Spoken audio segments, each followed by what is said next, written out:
Barrel. इतना कच्चा तेल हर रोज इस एक पतले से समुद्री रास्ते से गुजरता है और अब ये पूरी की पूरी सप्लाई लाइन खतरे में है। ये चार्ट होर्मुज की अहमियत को और भी साफ कर देता है। दुनिया का 30% तेल और 20% LNG गैस इसी एक रास्ते पर निर्भर है। अगर ये रास्ता बंद होता है तो ये ग्लोबल एनर्जी मार्केट में एक भूचाल लाने के लिए काफी है। तो इसका असर क्या होगा? सीधी सी बात है, तेल की कीमतें आसमान छुएंगी, जिससे हर तरफ महंगाई बढ़ेगी और ग्लोबल सप्लाई चेन बिखर जाएगी। लेकिन इस संकट का एक और मजेदार पहलू भी है।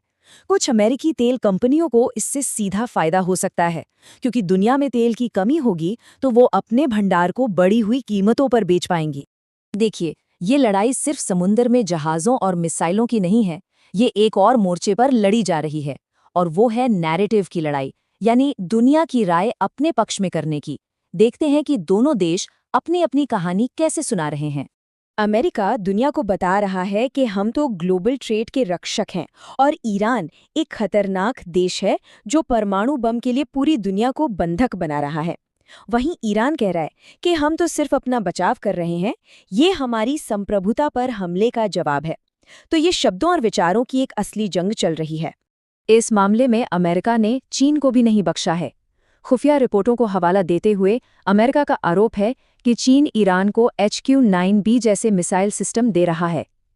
ट्रंप की सीधी चेतावनी है, अगर ये साबित हुआ तो चीन को 50% टैरिफ का सामना करना पड़ेगा। ईरान भी चुप नहीं है। एक ईरानी अधिकारी ने साफ चेतावनी दी है कि अगर नाकाबंदी हुई तो तेल की कीमतें एक बार नहीं बल्कि कई लहरों में आसमान छुएंगी। साथ ही ये धमकी भी दी कि होर्मुज तो सिर्फ एक मोर्चा है, जरूरत पड़ी तो वे अमेरिका के सहयोगी देशों के बंदरगाहों को भी निशाना बना सकते हैं।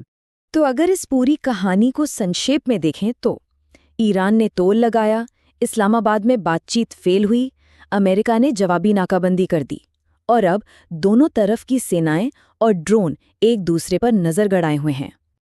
अब इस पूरी ग्लोबल शतरंज की बिसात पर भारत कहाँ है? इस संकट का हम पर सीधा और बहुत गहरा असर पड़ने वाला है।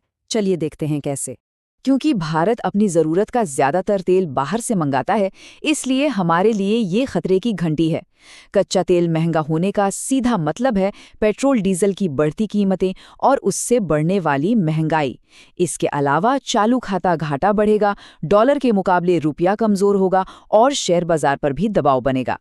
इस स्थिति से निपटने के लिए भारत ने भी अपनी कूटनीतिक चालें चलनी शुरू कर दी हैं।